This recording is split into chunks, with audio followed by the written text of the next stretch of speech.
All right, everyone, we're back with another episode of the Pros Talk, and I've got Daren Givoque from O'Farrell Financial and Assante Wealth Management. I always have to look at that one because that word just, there's certain words in the English that just mess with our minds, I think. Mm-hmm. So hopefully I said it right. You did. You nailed it. You nailed it. Yeah. So, and that's the newer one for me. I've always known you through O'Farrell. So Assante Wealth Management, is that like a division that you guys have started up from O'Farrell, or what's the catch-22 on that? Well, yeah, it kind of expanded our brand. So Assante Wealth Management actually is an arm of CI Financial. So they're a dealer. Yeah. And what happened was a few years ago, O'Farrell Financial, we transitioned from another dealer. And the reason we went with Assante Wealth Management is because they offered us more opportunity to expand into IROC, which is a securities division. It allows us to do stocks and bonds and different types of investments we couldn't do at the previous dealer. Oh, so stocks and all that stuff is new, just because I don't say the handcuffs are off, but you've got that bigger umbrella with this branch. Absolutely. So it's really, Assante is the dealer, and then our previous dealer was reluctant to bring in the securities side of it. And for us, it was just a natural evolution of our brand is we need to be in all facets of investment. So we can't say, well, we'd love to get that for you, but you can walk across the street to get it. No, we want to say, look, we're building a fence around our clients and no one's getting in. And it's one of those things that I'm amazed that some of these larger companies just aren't doing. And like the insurance world always comes to mind, is insurance companies like your older, bigger named ones. They're still there, they're still around, but they can't shop like a broker can. So you guys have just went to a bigger envelope of opportunity, like you said, and it's amazing companies just don't do this more. Yeah, and it's funny you say that, Dave, because if looking back during the pandemic when it started, there's a lot of companies that dragged their feet, and it was predominantly the bigger, Goliath-sized companies who thought they were like untouchable, right? Mm-hmm. They're like, you know what? We are so big, we can't fail. And then COVID came in and gave them a little bit of a smack in the rear end and said, yeah, you guys either have to come into the next century now and start doing things that are not paper-based and electronic and embrace that people are not going to do business as usual anymore, or you're going to be at the back of the train. And I tell you, it took about 3 or 4 months, but a lot of the big companies, and I won't want to mention any brands, but, a lot of the big companies that thought that, these littler companies were, just spinning their wheels, getting onto electronics, getting onto like electronic signatures, getting online in general to try to push their brand. They thought, these guys are just a little kind of thing on the side here.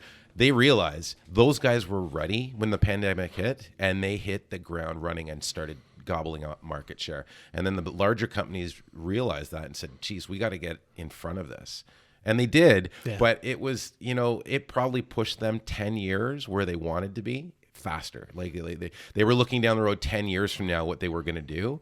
And then COVID hit and they said, we got to be there now, and realized that they missed the boat. I'm horrible in business for looking 10 years. And, we're doing business together now, and you're educating me in all the stuff that I should have done, but I'm terrible at this belief, even before COVID, up to COVID, that I needed to plan 10 years out. It's not in my DNA. And I'm one of those little guys that I think it took 2 months, and I was doing an interview on the local radio, and I mentioned exactly what you just said. The small guys are going to just make a monkey show out of the big guys during an episode like this. This will be the positive for the small guys, is David versus Goliath. Mm-hmm. David is going to win because we can pivot, and we have that hunger to pivot and survive and fight. Where the big guys, they're up in their lazy boys. They've gotten comfortable. They have wealth. Yep. They have stability. They have client base, but everyone had a chance to sit at home and reevaluate the services being provided. Mm-hmm. Mm-hmm. And that's dangerous when you're the big fish. Yeah. You don't want people looking into your business because it's become disconnected, unvaluable, cold, right? Yep. Formatic. And the small guys are knocking on your door saying, hey, listen, we're here, and whatever you need, we'll make sure it happens. So that's a good point. COVID kind of gave David a rocket launcher, not a stone thrower. It did. It gave Goliath the flu. Yeah, that's right. Yeah, that's right. And it's one of those, when people, we're all past the negativity of COVID and the pandemic, but the positive is these small guys realize now, like we may have a small guy listening, or a small guy that none of us have heard yet that's going to take no pun intended, a bite out of Apple. Mm-hmm. There could be a guy coming out with a new smartphone. There could be a guy coming out saying, Jeff Bezos stepped down, I'm going to step up, and knock Amazon off in a year. It could happen. So that retooling, that rebranding, and that expansion of the umbrella, with Assante, that's good movement in 5 locations for O'Farrell and you guys, but I mean, still a small company. Mm-hmm. Yeah, well, we are like we're 40 teammates and 9 advisors, and so we're constantly evolving. One of the things that I love about just the firm in general is that if you go back 20 years ago, and one of the reasons why we've become successful was we didn't embrace the model of the do-it-yourself thing, right? And a lot of the big companies were pushing people online. Go to this machine. Go to on your computer. Yeah. Come, do it yourself. Educate yourself. We'll give you all the tools. The thing that was interesting about COVID is it forced people to reevaluate. Is that what they want? Yeah. Do they want to be doing it all themselves, or do they want to just realize they don't know what they don't know and just reach out and have a relationship with somebody again? And I think the misstep from the bigger brands was they were pushing that model for so long, and a lot of people embraced it, but then COVID happened and people were like, they were almost thrown into the deep end of the water, because now the larger companies didn't have the ability to change direction or pivot, like you said, as quickly. So the smaller brokerage companies like ourselves, we already knew that evolution is inevitable, right? Yeah. And if change is happening outside of your organization faster than it's happening inside the organization, then you're becoming irrelevant. So we were always trying to stay ahead of the curve. And it's interesting because when we did transition to Assante, we started the transition about a year before COVID. Oh, super. So we were doing the things that we knew we had to do anyways. And we were transitioning people to electronic signatures. We were transitioning people to online portals so that they could have a conversation with their advisors about the products, but not necessarily be making changes themselves. They would discuss it first before making those changes. So by the time that was all happening and then COVID hit, we were already ready. Yeah. We were like 90% of our client base is already doing electronic signatures, online deposits, phone calls, Zoom meetings. I have clients in Las Vegas. I have clients in BC. I have clients in Europe. And we were already doing that. So I was like, it was a blip for us. We were just like, okay, business as usual on Monday. Oh, take the credit. take the credit. You guys were prepared and efficient enough. Like that's why I say, like, for me to plan 10 years out, something like this thing, like I didn't want to have plans 10 years out where it was going to take me 18 months to pivot because stuff was already put in place. Like the snowball effect of 10 years of planning, when something like the pandemic hits, you're screwed. Yes. Like the ripple effect of what that does. Whereas if you not fly by the seat of your pants, but a 1-year plan to 2-year plan on a business covers you for the basics of the economy, the way you are at, investment timeframes, everything. Mm-hmm. And I was in the same boat. About a year before, we ended up doing this published guide. We had all these e-forms ready. We went really digital for an industry, architecture, that is Stone Age. Okay, I think you and I have discussed that. Yeah, I always tell people, we chip things in stone and mail it to you. That's how high-tech architecture is.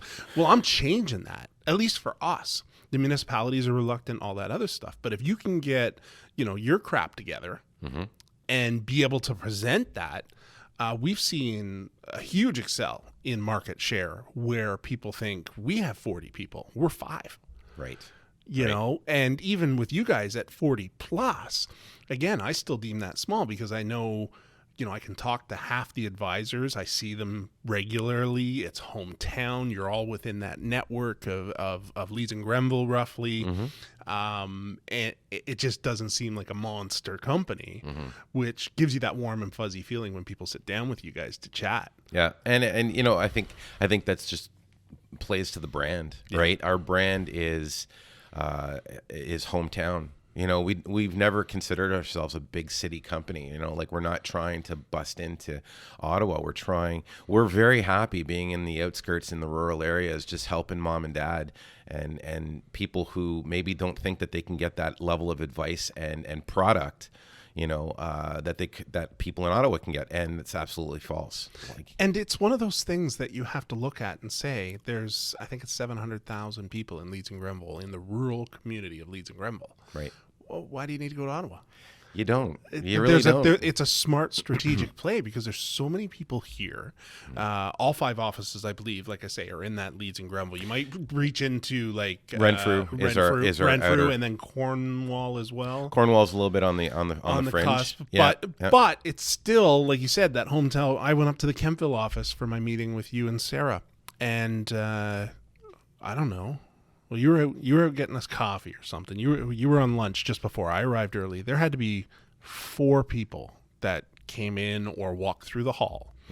And the testament to you guys is everyone asked who I was here to see, how my day was going, introduced themselves, and then kept going on their business. Yep. It was not cold turkeys walking past with, it's not mine, so therefore the shields are up. That big mentality. Yeah. Every single one. And that made us, my wife and I, feel great. Good. I knew that service was there from you, but I hadn't met Sarah yet. And she introduced herself right away. But then, other suits were coming in. And again, I'm waiting on Daren. Has Sarah know? Like, they were right on it. They were dealing with it. So I like that everybody's a receptionist mentality. Yep. Everyone is the face of the business, right? And I think culture speaks to that because we've always been big fans of building culture within the team. And hey, you know what? Maybe we're not your kettle of fish or your flavor. Yeah, some people might find that annoying that they got asked 20 times who they're there to see. Yeah. And as far as the team goes too, right? Sometimes we've had team members in the past where we weren't the right fit for them, and we don't take it personally. We say, look, there's a big ocean out there. If we're not the team for you, we'll help you find the team for you. Yeah. Right? Because we don't feel like everything starts and ends with us. We try to float all the boats around us, even regardless of whether something comes back to us or not. Yeah. That's not our mindset. Our mindset is float every boat around you, and if you give away 51, 49 is going to come back some point. Well, we joked while we were in our meeting, because you did to me what I do to every client, is it's not just me comfortable with you, you're interviewing me. Right. It's the professional has to be able to work with you. Yes. And you and your spouse, or you and your family that are coming for the service, also have to be satisfied. But I mean, if you and I don't mesh, why would you want to be on a call about all my financial status once a month? Yeah, I'll be honest, Dave. I'm not a fan of swimming against currents. Yeah, So I think that comes over time, right? And it's maturity and it's confidence and comfortable in your own skin. And I was saying this to my associate the other day. I said, I'm at a point in my career now where I don't like, my ego's out of the room. Yeah, my ego is 100% out of the room every single meeting, because I don't need people to necessarily like me. I need them to buy into the strategy. And if they buy into the strategy and it's some other face, I'm happy to introduce them to another person on the team. And if it's not our team, then I'm happy to walk across the street and introduce them to somebody else that they're going to get the right advice. And this is why I love talking to other professionals in other professions. So last year, like through the pandemic when it was at its worst, and I've been doing architecture for 22 years now. And the stresses and everything were there, but I was doing my thing, and we were in construction, so we were busy. And I sat down and I was talking to my son at one point, and I printed out some drawings, and houses were starting to get pumped out. And I looked at myself and said, I'm actually hit my stride now. So after 22 years, I'm now painting, you know, quality stuff. I'm hitting it out of the park. I've hit my stride. I am the professional I wanted to be 22 years ago. Congratulations. Exactly. So do you find, is that kind of that same turning point where you're like, you're at a point in your professional life where I know my worth, I know my profession, I know where I'm at, I don't want to swim upriver anymore. Yep. I've found that, not lazy river, but I found that stream that's a win-win for both. Absolutely. You and the client. And that's where I've hit now too. And I'm like, you know what?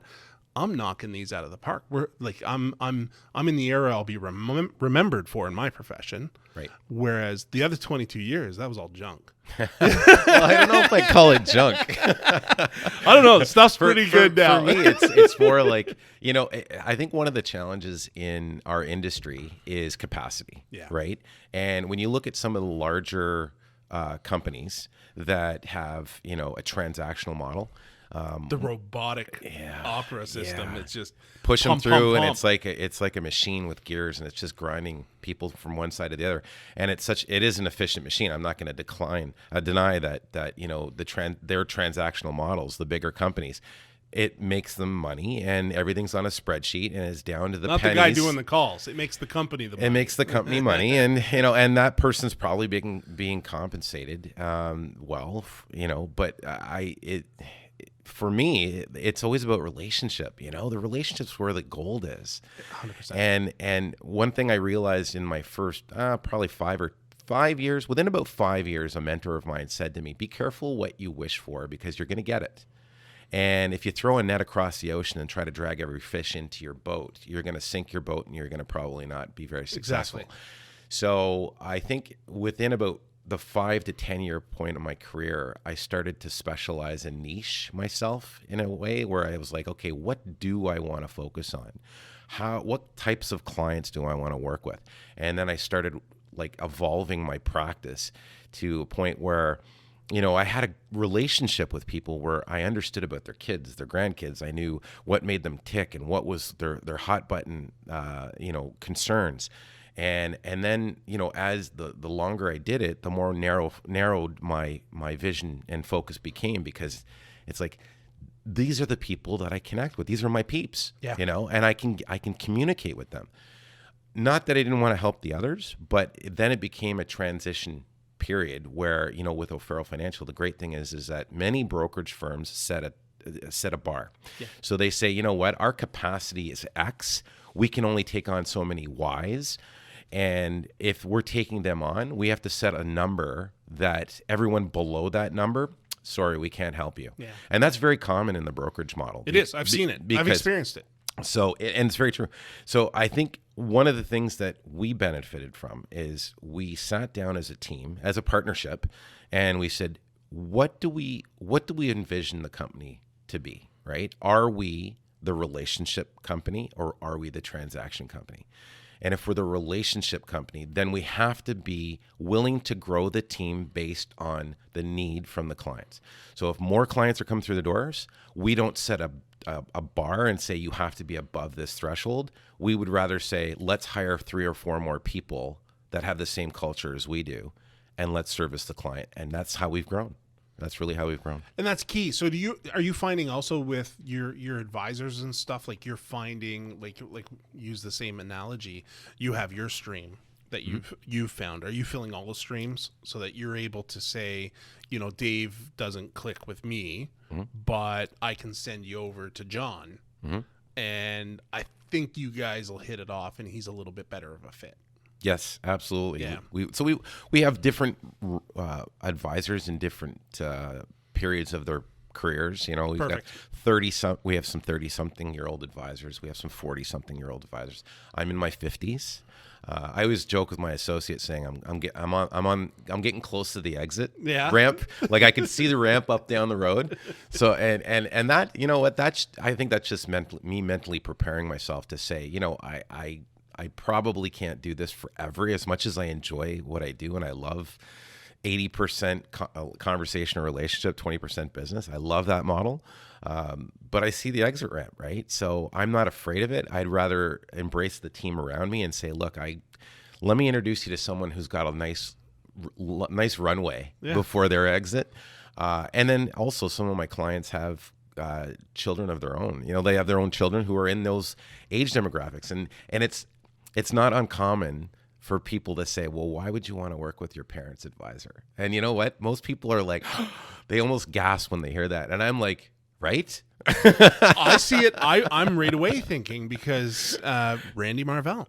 I mean, I grew up knowing the guy. He was my dad and mom's. I assume. I don't know much about it. I just know he came to the house after 5 on a Wednesday once a month. They sat at the dining room table. We were told to get lost.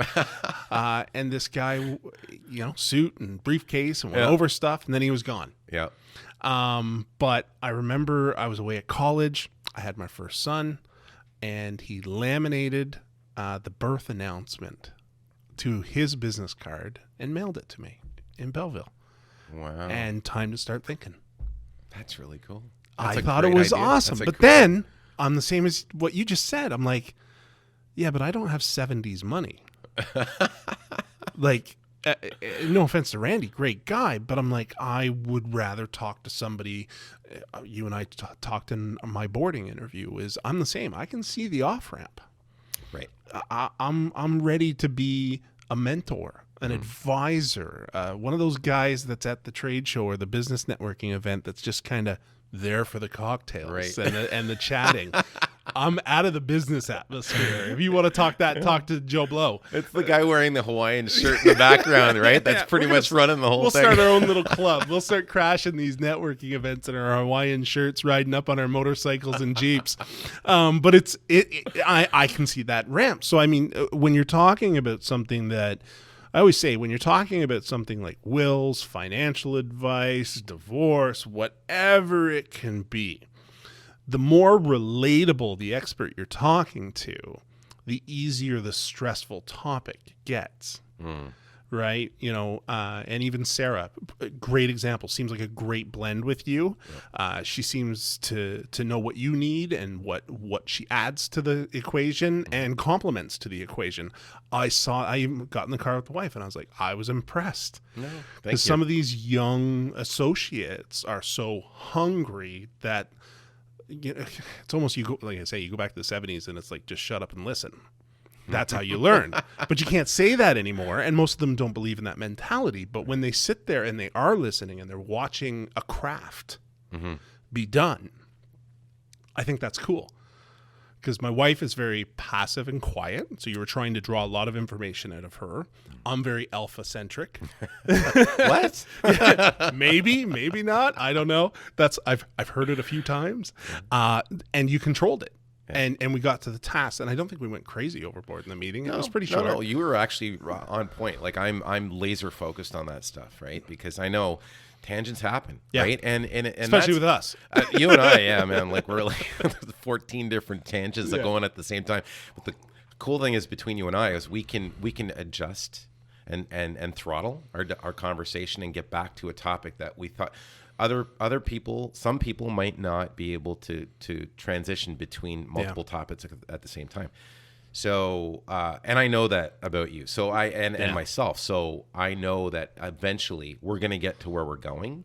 We might have a couple different off ramps and on ramps back to the conversation. But for me, I'm just a guide. I just guide the conversation to get to what the passion is. But having your interview process and with client selection, I think that's such key for the listeners and everyone paying attention. It really makes sense, not just for architecture and financial advice. It's everything. People should be doing this, because if you and I sat down 10 years ago and it was, I want to do finance, you would have walked away from me. I'm not the same person. I did not have the chance or the ability to refocus. My brain was doing what it is now, where I've got 300 ideas going through my head right now. Right. But I can stay on. Whereas I just sounded like verbal diarrhea 10 years ago, and chaotic and unorganized and illogical almost. Whereas now, like you say, you can do that. So that interview process and you staying laser focused, I think that's a testament to where you and I are both saying we're in we're in that lane. We see the exit. We're masters of our craft, per se. You're probably the same. You don't feel like a master. You still have lots you can learn. No, absolutely. Even the podcast world, we take 20 minutes to get ready for a podcast talking about how we do podcasts. No, it's so true. It's very true. But that's like, we're both saying we see the road, but yet we're both so eager to learn, and that sponge is still alive. Oh yeah, I think we're gonna, you and I and people like us will learn until we die. Yeah, I always say I'll drop dead working. It's an evolution. Yeah. And not shoveling and drop dead. No. My brain will always be 20% business. Yep. After I check out 80%, Yep. I'm still going to be 20% business. Yep. My son take over my company. I'm still going to be a business advisor at a beck and call. Right. He calls, I'll be boom, head on. I'll be, this is what you should do. This is what you should do. Marketing issues, whatever. It'll give me another 10 years of life. Yes. It's that energy of something new. Yeah. And learning. It's such a cool moment when you think about, when you learn something and you pick up on something that has value. It's like somebody teaches you something and you're like, now that is cool. And you just park it in your tool belt. Yeah. Because we're always acquiring tools, exactly. knowledge, right? And I love that about the business, like in my business and yours, or just in general when we were talking about podcasting. You and I have always been on kind of like that fringe, where sometimes people look at us and they get uncomfortable because they think. Now, I'm not talking from my business standpoint, but just our willingness to embrace change. Yeah. Sometimes people see the outliers and they go, "Oh, man, that guy makes me feel a little uncomfortable because he's so willing to take a chance." That's my life. Yeah. Everyone stares at me like, people think I'm insane. Yeah. And I've said this to so many people. You have to be willing to fail. Yeah. You have to be willing to lean into fear, because 99% of the time, the fear is nothing. It's an imaginary thing that you've created in your mind, right? But the moment you lean in and you feel yourself falling forward and you don't go back, if you do hit the ground, you get right back up, you figure out what you did wrong, and you do it again.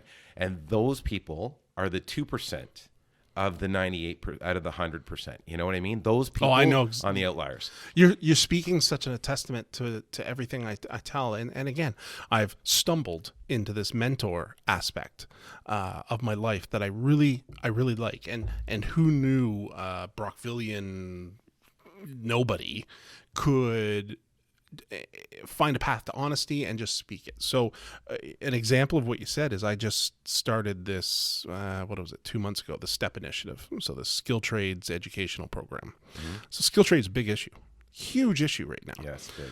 And the government is now, literally in the past week, throwing 90 million or 90 billion. I never know which number it is. It's 90 something. A couple zeros there. It's a couple of our tax dollar zeros there at the problem, because it's a hot topic right now. Yep. So they're saying to boost housing, there's no skilled trades, they're ghosting, they're dropping, they're non-existent. And it takes time to train these guys. So they're like, oh yeah, we'll throw 90 billion at it. So anyway, I started this initiative, and a college professor or coordinator reached out and said, well, you're wasting your time. The government just announced this, this, and this. And they're bringing in, they started immigration plans to bring in immigrants to fill skill trades. All great stuff. But my response to him was, because he asked if I was still going to do it. And I'm like, yeah. He says, would you rather trust me to make a change in Leeds and Grenville, or wait 10 years to see the cause and effect of false promise money on an election year? Right. Like, is Dave's $90 invested in a few banners and going to high schools talking to kids gonna see transaction and traction before the 90 million? Absolutely. That's why you have to be that insane guy that's not willing to say, yeah, I'll do it. I'll go to colleges. Yep. I'll go and tell them why they should be a trade. I think it's brilliant. It is, and Mike Rowe did it, Dirty Jobs. He has Mike Rowe Works in the States. He's done something like, I don't know, it's like 1 million graduates through his Sweat Promise program. Okay. He's producing more skilled trades than the entire college system. Wow. And it's just because he was doing a TV show and saw a problem. Okay. These garbage disposables and plumbers and silo inspectors and all these skilled trades that were 55. Right. And nothing coming up. And what are you going to do with your company? And he was talking to these people after the recording of the episodes. There's no exit. The company will die when Daren and Dave stop. That's not smart. No. If all the plumbers stopped working, Yeah, do you think people might start complaining? Absolutely. So if there's no plumbers coming up, so it's a hot topic, but going out on that limb and trying to do that change, that I think it's key to people like us. It's we have to do it. Yeah.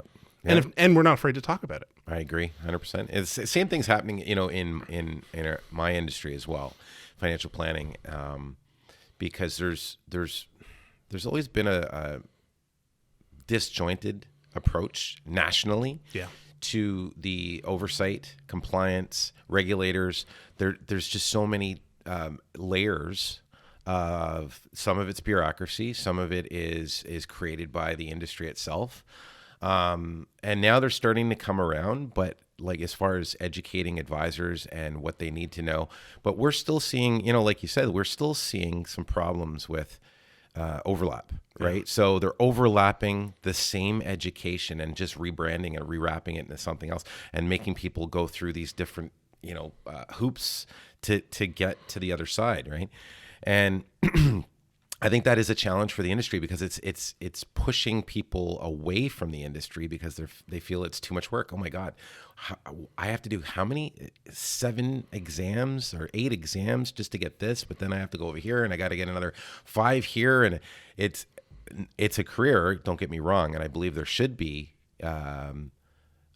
checks and balances out there to make sure people are educated, understand, and work through a process, but there's really not a centralized body federally that's going from the from the nation down to the province down to the region. It's all they're all detached almost, right? It's scary.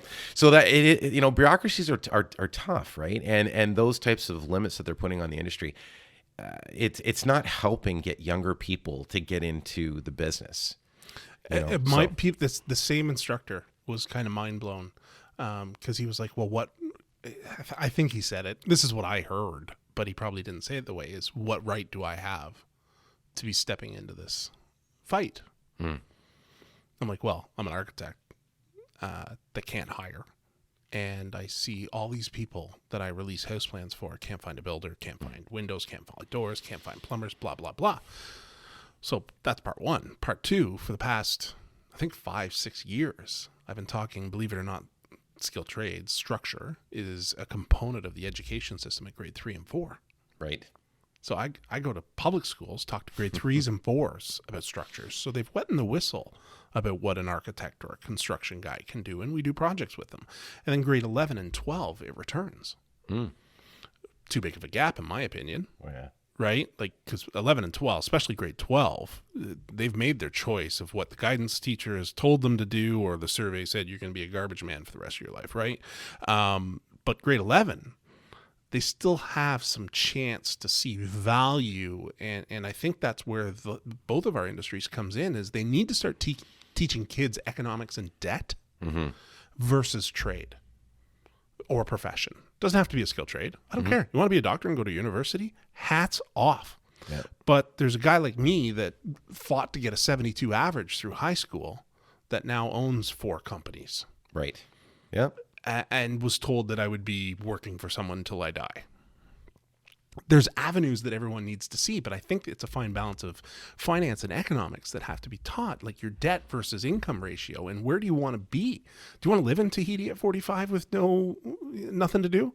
It's funny you mentioned that because it blows my mind, and it blows most clients' minds that basic financial planning is not taught in high schools at all. The government is now trying to introduce these types of courses. We'll see it before we pass. Well, yeah, and I but I still haven't seen it, right? And I half jokingly discuss this sometimes with clients when they're talking about their kids. And I say, you know, back in my day, the financial education was when I went to university and I was being offered a credit card by a large financial institution. Yeah. On It's Frosh Week. on Frosh Week. Hey, would you like a T-shirt with this credit card? And I'm like, oh my God, that's almost predatory. Yeah. Like, it's like I got you're one. starting I have a people off T-shirt. of debt. Yeah, I know. But I'm like, this is the financial education people are getting. You know, like in grade 12 or grade 11 or grade 10, kids should be taught basic budgeting. Yeah. They should understand the dynamics or the or the concepts of debt and interest rate and compounding and how to really build wealth and how to avoid large debt.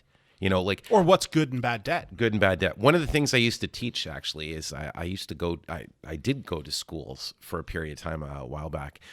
If I was invited, I'd go in and discuss certain topics. And one of the topics I used to discuss was the rule of 72. One of my favorite rules. It's so simple. Once you understand it, it's amazing. Yeah. Basically, the way it works is you take the number 72 and you divide it by the interest rate you're either getting on an investment or paying on a debt. So as an example, like if you're getting a 10% return in 7.2 years, you're going to double your money. Yeah. Pretty cool, right? Then you get up to into the 20s. And around, I always joke when I say around 20%, and I say, well, let's see if, you know, when you're at 20%, now you're down under 4 years to double your return. And people go, you can get 20%? And I'm like, consistently, no, you cannot. And it's very hard to do. Like, I've never seen anyone consistently pull a 20% return over 10 years.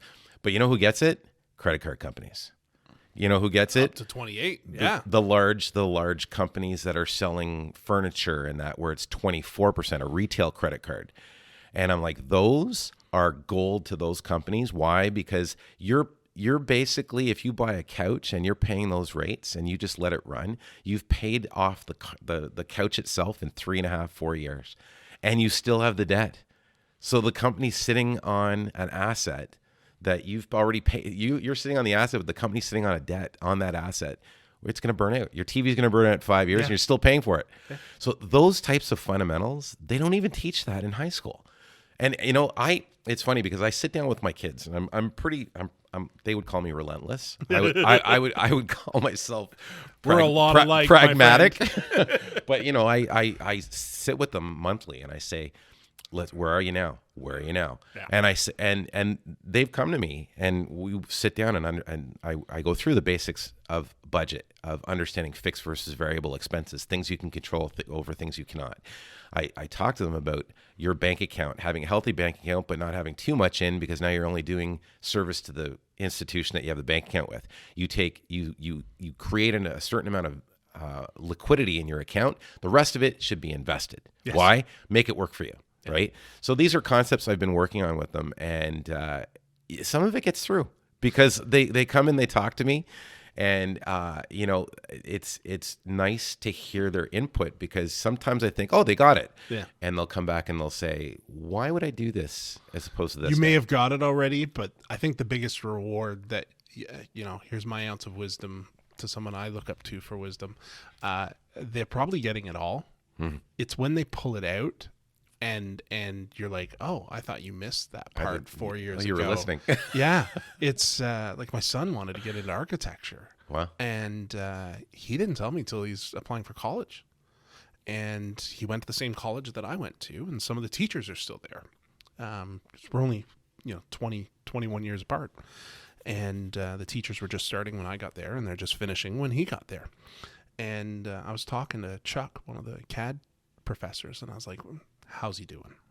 Right? Just dad, right? Calling the teacher saying, did I just blow 20 grand? Yeah. But no, he was like, it's pretty impressive, because I told him how I didn't think he even watched, listened, pertained. He's like, this kid knows CAD. Nice. And he's got a good understanding. So that reward, when it comes back that you didn't even know they were listening, that'll be the key. And then my daughter, she's, since she's 14, I think she keeps every receipt. She knows the balance of her book. I remember the first time she came out, I've talked about it once before on the podcast. She came out and she asked what all these 4-cent deposits in her bank account, because it was throwing her balance off. I'm like, well, it's interest. Yeah. What's that? I was like, well, think about it. If your $40 is giving you 4 cents. Oh, I need more money. I need Cal, more money. she says.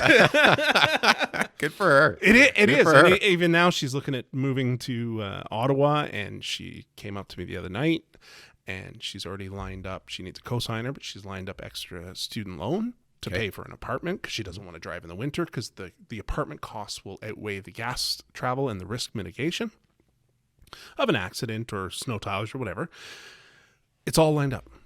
Just sign here, and here's all the numbers, and here's what I need as a guarantee from you. So she does that kind of financial background. She does. Good And she for bought her. a car Good that for way. her. She bought a car before she turned 16 that way. She had the car lined up. Kia was trying to find out if they can sell a car to a 15-year-old. Okay. They can't. I was going to say, But really? she got approved for everything. Just needed that cosign. Okay. Right? But little things like that. So I'm always impressed at how much relentlessness we put on them. Right. They are actually listening to it all, but they just don't want to admit it because, you and I are never right. Well, of course. Absolutely. But we're there to say we are. Just like our yeah, that's right. When we're right, we we're have right. the t-shirt. We're right. But back to what we said about the credit card company, like it's amazing. Just one hot topic, as my head's going to it, is you're going down the hall. I remember Loyalist College. It was down the hall to the pub on Frosh Week, and they had all the booths lined up of all these places trying to hit you up. And I think one was OSAP, making sure if you had any questions, but the others were like Capital One and all these big dogs that had T-shirts and giveaways. And you even said that was our first introduction to debt. Mm-hmm. Well, no, most of us had the biggest debt that our parents probably dealt with, and these kids still weren't educated on, was the student loan. Yeah. And one of the avenues that I want to teach is that fact that, does your student loan line up to financial advisor income and architect income? And what's that, if it is a 72 number, what's that payback? Yep. Like how long do you have that investment. noose? Like these doctors and like a full-fledged architect's like 7 years of university. Mm-hmm. And you're changing paper and fetching coffee for the first 5 years. You're not going to pay that debt down. Yeah. How do you teach these guys that that's the exit strategy, is to get that loan gone in, I would say, 2 years. Yeah, a lot of people think it's free money, right? Many people, when they're starting school or when they're acquiring any type of debt, it almost feels like free money because you didn't have it before, but now you do. And I think it's that mindset that people trip on. Right? Because then they have a lot of people are going to trip on that mindset on December 2022 when all of our free money comes due from the government with the pandemic costs. They're going to have flashbacks to college. Yeah, some will. And you're right, though, like the educational costs and having a plan for that is so important because I have a... Is that an avenue that you guys help with? Well, we do help with it. I mean, it's all part of cash management, Yeah. right? And when people come in and have conversations about fixed and variable expenses and stuff like that, that all comes into play. It's all about planning into the future, right? Like whether it's a year, 3 years, 5 years, 10 years, 20 years, it all starts with, a plan, a vision, and helping the client create the vision, right? Most of the stuff, people know what they want. They have an idea what it is they'd like to try to accomplish. They just need somebody to help to build a little bit of a focus and clarity around it. And even with kids, I try not, even with my own kids, I try not to put too much pressure on them because when you're 17 years old, do you know what you're going to do for the next 30 years of your life? No. But it's also not fair because stresses come in life, right? Like you and I are meant to, I don't know, from 25 to 35, work like a dog. Yeah. From 35 to 45, learn not to work like a dog. Yes. And from 45 on, just say we're comfortable being in the dog or on that leash that we've picked. Yep, I agree. And it's not work anymore. It's passion. Yes, it is. Yeah. And then at that 55 now, that's that glory falsified exit that we've been talked about to 65. Yep. Right? But if you haven't planned in those 10, what I call the 10-year intervals that are key to finding yourself, well, 95 is going to come quick and you're not going to be very happy.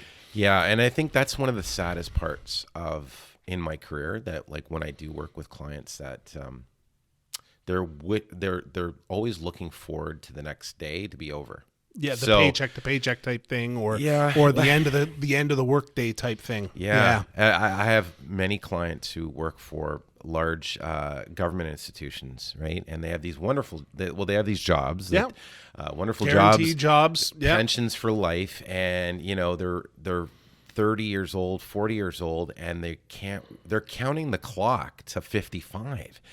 And I'm like, they're almost wishing their life away because they can see at that point what their pension's going to be, and it's almost like they're saying, I can't wait to get there. But I'm like, that's 15 years of your life that you're wishing away because just because you're looking forward to that pension. And to me, it's like, man, I'm not cut from that It's cloth. scary. That's scary for me. I can't wish my life away for any reason, especially not money. And so I have really good conversations with those clients, and I say, 55, yes, it's going to come, but is there ways that you can make your life better today? Can you pull more juice from the oranges today? Can you find some joy? Because what happens if you don't hit 55? And I say that, or what if something else happens happens if you don't get to 55? Yeah. So how would you feel about the last 35, 40 years of your life? Would you feel regret? Would you feel that you did everything right? Is there anything you would redo? And if the answer is yes to any of those questions, then why are you waiting? You just pulled them out of the matrix. Yeah. Right? Like, it's that whole mentality. Like, and that's, again, the positives of the pandemic and what happened is it showed people some risk in what can be toppled and what can't be toppled, what security is, what a security blanket is, what financial security is and isn't. Everyone got a lesson that I hope they don't just go back into the same office chair in the cubicle and close a blind eye to again, because that evolution and that learning of, financial freedom, the joys of entrepreneurship, the strengths of small business. Yep. Again, I had a guest that the podcast will either air or before or after yours, but I was like, one of the things that I hope everyone learned from this is small business is big business. Absolutely. The O'Farrell financials, the Annable designs, the approved professionals. You can't knock us down, and we are the background or backbone of all these small communities. 100%. We're the gas in the tank. We're the gas in the tank. Yeah. And you can just look at the fundamentals and the numbers. And I always say, one thing in my business, I joke around with people. I say I'm a numbers guy. Yeah. Right. And what I mean by that is numbers don't lie. Never have. So I tell people all the time, listen, you can have excuses or you can have results. Yeah. You can't have both. Yep. And numbers are the most clear way to identify if you are successful. Yeah. Because you say you're going to hit this target by this date and it's not there, then you got to figure out what the problems were and solve it. Because the excuse that I slept in, I wasn't feeling well, I had other priorities, my deck's kind of like looking pretty rough, I got to get out there and paint it, over the fact that you want a result in your life, career, whatever. That's an excuse, man. Just own it. I love that. I love that because it's one of those, you said it when you came in, is if you can find me the 25th hour. There are 24 hours to work with. And some of us work, earlier to mid, some work right through, some overdo it. But also the avenues of each type of person is cut with the get up and go, the just get it done.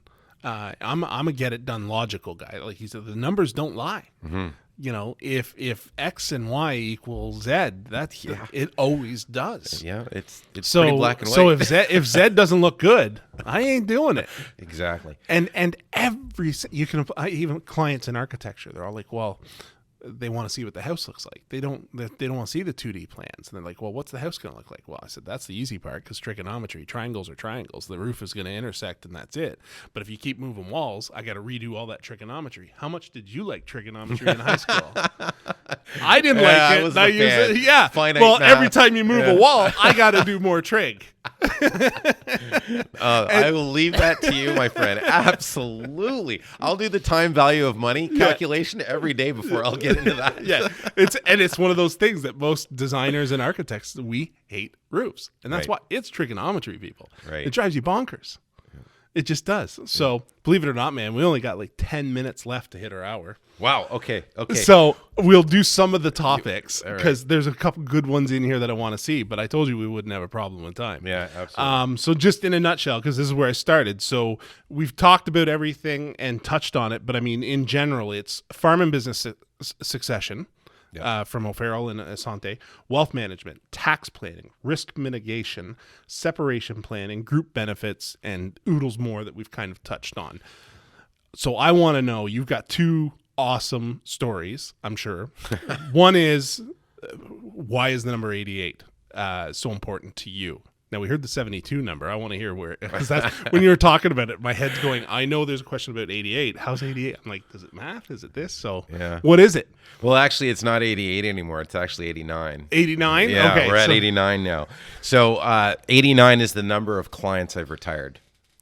Oh, that's okay. So that's a great one. Yeah. So I keep track of every client that has come to me, work with me through my process, and then gone into retirement and successfully and confidently in their own mind know they're going to be fine.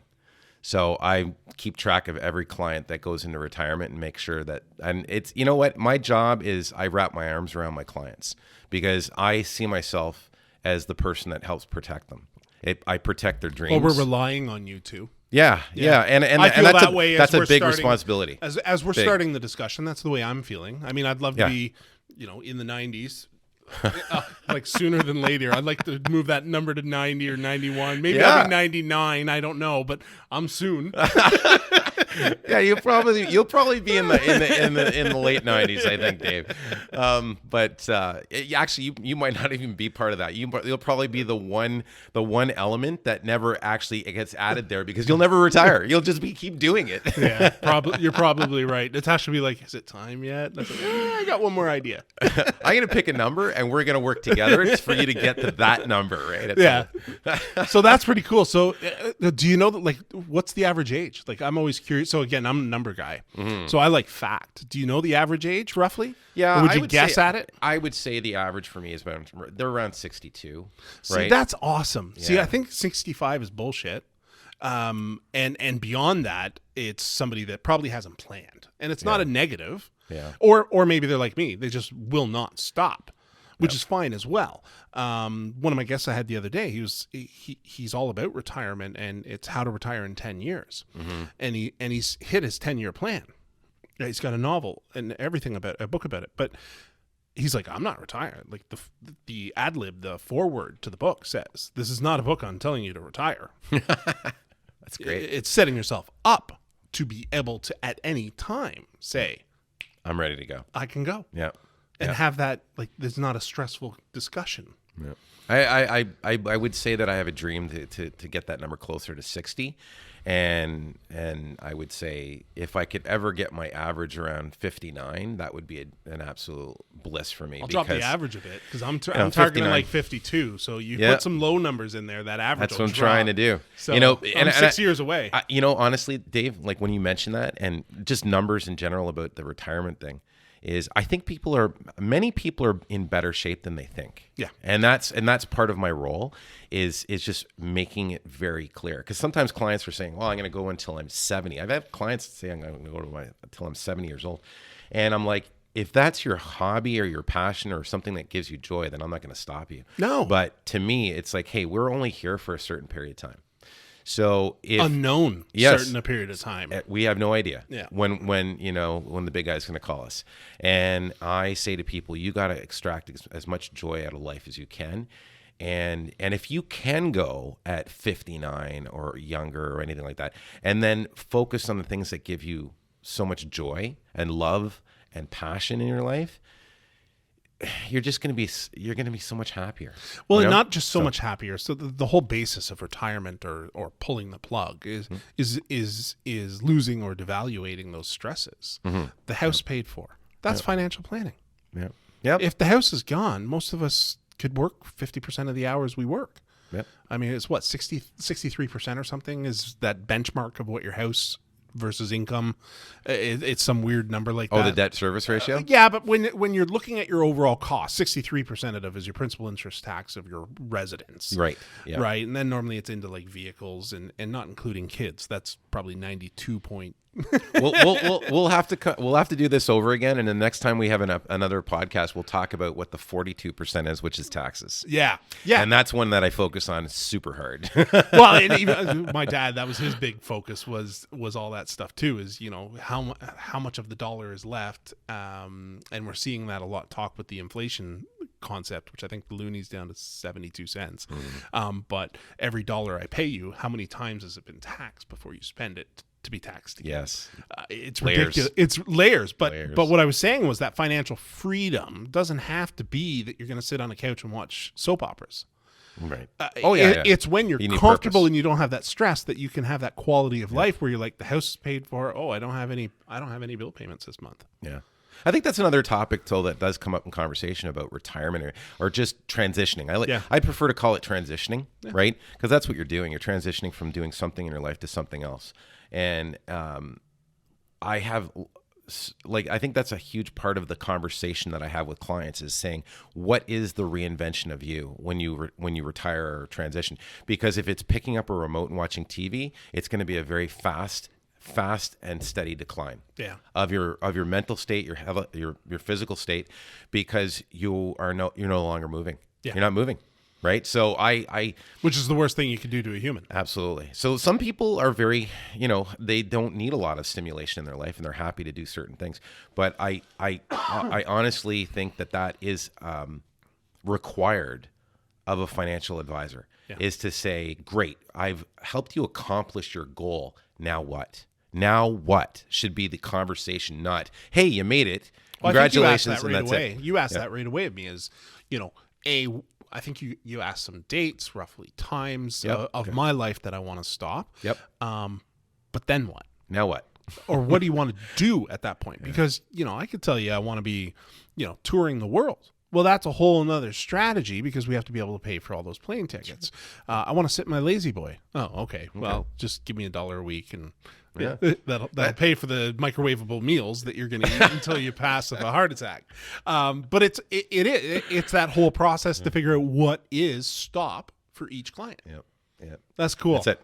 So a live rooster in your office once. Yeah, I think that's probably when I realized that I was in the right place. Because when I first started working with O'Farrell Financial, I was working out of the city for a large corporation, large financial company. And 3-piece suits was a common thing for me every day, drive to the city, drive home into the country. And then my wife said, why aren't you thinking about building a practice out in the country, like 5 minutes from our house? And I did. And that started raising awareness. And then O'Farrell Financial, the team there noticed me and I was brought in, started working there. And I thought, this is a really nice operation. I really like the way that they do things, right? The pressures, family mentality, the pressure, there's always targets. There's always, watching your numbers, having a plan to get and accomplish what you're trying to achieve with revenue. Right. Those are all there, but it's a more relaxed atmosphere where we don't wear necessarily a shirt and tie. You're wearing a shirt, like a button down with a nice pair of dress pants, or some days you're wearing jeans because that's the way people want to see us there. So I like that right off the hop, but I think it was in the first 6 months that I was working there that the founding partner of the firm, Dermot O'Farrell, walked into my office with a live rooster in his hands, like holding it by the legs, right? And I'm on the phone with a client having a serious conversation about something, and he opens up my door and says, "Cock-a-doodle-doo!" And I was like, I went home and I told my wife that story, and she said, "Are you in the right place?" And I'm like, you know what? I think I am. I think I'm in the right place. I was trying to figure out when I saw the boarding app and this question came up, and I said to my wife, I hope it's a story that Dermot stored it in your office. Yeah. But walking in and screaming that, it wins, I'm good, I'm satisfied, that's awesome. And that's that mentality that you have to have fun. That's that small business. I think that's why, again, a tribute to small business, that's why we stick around. Yeah. That's a healthy living.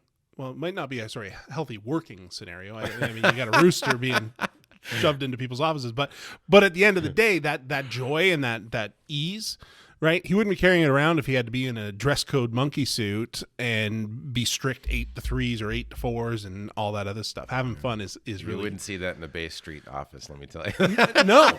Well, they wouldn't know what it was. No, but it's one of those things I said too. Is that, you know, my industry, like I'm up at Queen's Park as a codes commissioner, and a lot of them are suited up and everything else. Yep. This is Dave.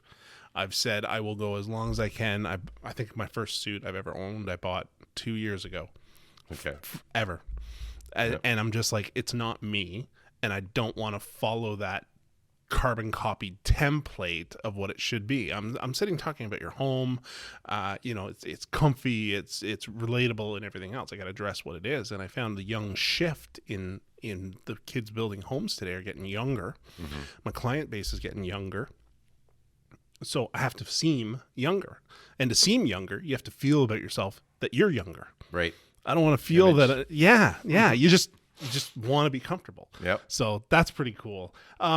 I guess one of the other things that we want to touch on, I'll give you both that we can talk about the tax changes, or we can talk about the upcoming younger generation and why they should talk financials. Which one do you want to close out on? Well, I think the young financials, we already talked about a little bit about education all and the way stuff, through. like understanding that. I think the big thing for them is, for younger people is they just have to realize they have to stop chasing the unicorn. They're all thinking about the do-it-yourselfers. I'm going to trade this stock, buy Bitcoin, make $1 million. You know, there's a reason why they call things fundamentals. Yeah, I was going to ask you about that. How much has that plagued your industry? Like the fact that they've got all these apps, you can do all this crazy stuff. Yeah, no? I tell people all the time, I don't want to take away your hobby. Yeah. You know, those aren't the clients that I want, right? I don't want. I guess if you only want to make $1 return, when you want to make $10 returns, you know how to get in touch with me. Exactly, and I leave that door open. Like I tell clients all the time, like, hey, if you want to buy, some Bitcoin, I'll put it in your portfolio. If you want to buy, Amazon or these different individual companies, absolutely, I can do it for you. But it's never going to be more than 5% of your portfolio. Yeah. Like with me, you want to do it on your own, by all means, knock yourself out. But in my portfolios, it can't be more than 5% because I can't plan with investments that are speculative like that, where they go up 200% and then they drop 500%. There's a difference to sliding a marble down a track or throwing a wrecking ball down a track. Yeah. I mean, some of these portfolios, like the Amazons and the Apples and these dream ones that everyone's like, oh, they're giving, and I don't know the world, but they're giving $600 a share or whatever. That's great. But the strategy is finding the ones that are $6 a share that will be $600 a share.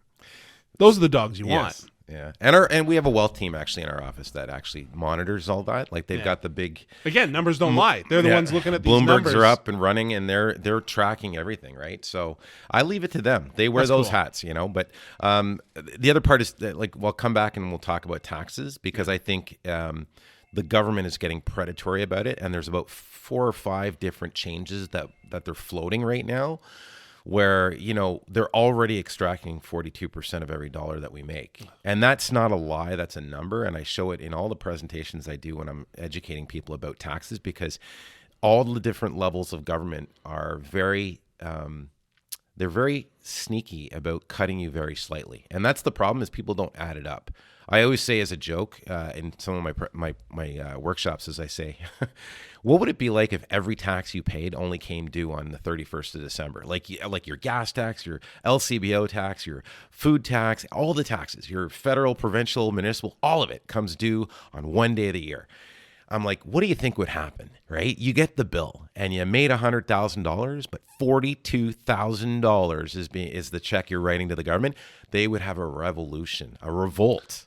You wouldn't do it. And part of the reason they do it the way they do, and this may be a whole nother topic for us, not stealth, confusion. Yes. It's distraction. You look at this hand and I'm going to slap you with this hand. It's 100% it. Even sometimes with both. even with the grant money, I remember it was about 2 weeks in when we heard the rumbles that there was going to be this $40,000 pandemic grant. Yeah. And it ended up being 60,000 SEBA. It was, in my opinion, it was the stupidest thing to do. You give rookie small business people are the ones that make me nervous.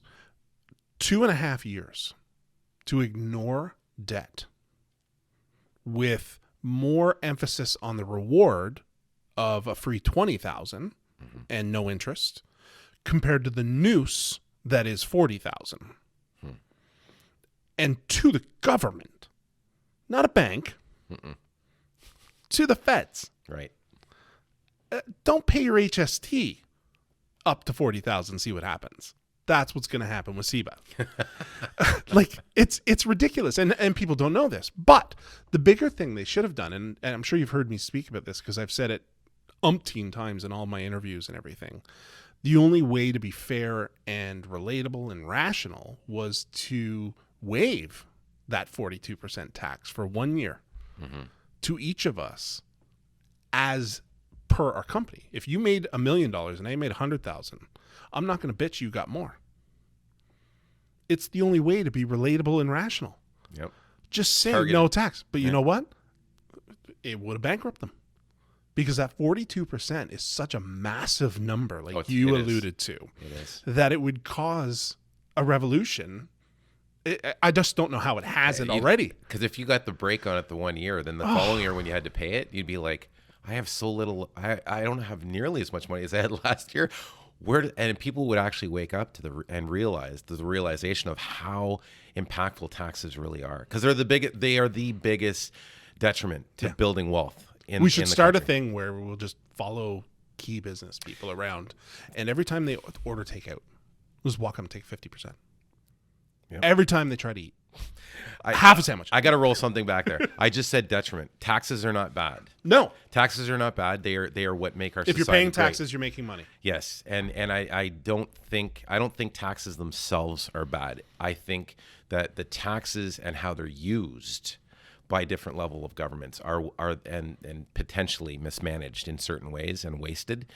That's what causes the problems. That's a cool statement, because one of my small beliefs when it comes to federal and provincial government is they don't invoke the support, knowledge, or help from the boots on the ground sector, the you and I's. So if they're going to do a skill trades, like I talked about earlier, if they're going to all of a sudden say, oh, here's $90 million, don't hire a committee of politicians to run it. Talk to the trades. Hire an architect, a carpenter, a plumber, and tell them how to implement it. Don't do studies to chew up 42% of that 90 million that comes back to you in your private shares. It's amazing that they don't ask that of us. Yep. Because it is our money. Like everyone listening, it is your money. Right. That's true. It's 100%. There's only one taxpayer. There's only one taxpayer. Well, right? there's 3 for every one taxpayer, because you're getting hit 3 times over. But one of the other stigmas too is a lot of people, like the 42% of our income is taxed. So most businesses are then educated to incorporate because it's only 16. Right. But you got to start paying yourself, because that's how corporations work.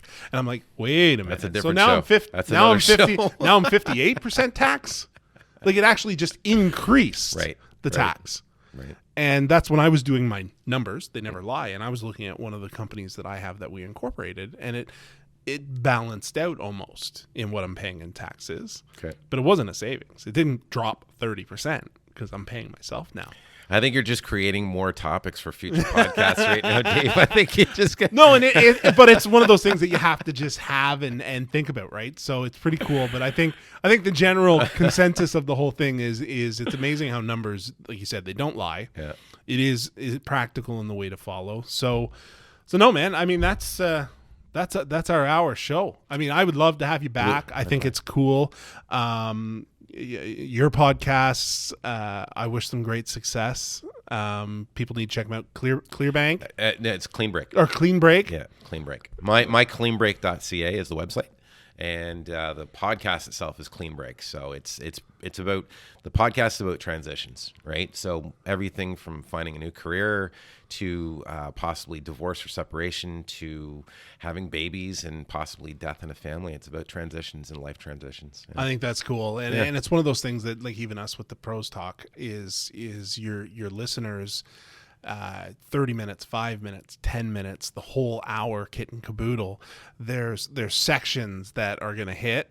And we do this for the sections that are going to hit with the listeners, but there's sections that may not click. Maybe people will be like, oh, why are they talking about a rooster? I tuned in for financial. Somebody else may have just tuned in and we held the rooster for the end so you'd listen to the whole podcast. There you go. Well, I appreciate it, brother. Thanks for coming in. And we'll put all your contact information up for people to get in touch with you. And I look forward to working with you with my wealth management. So all good. Dave. Appreciate it. All right. Cheers.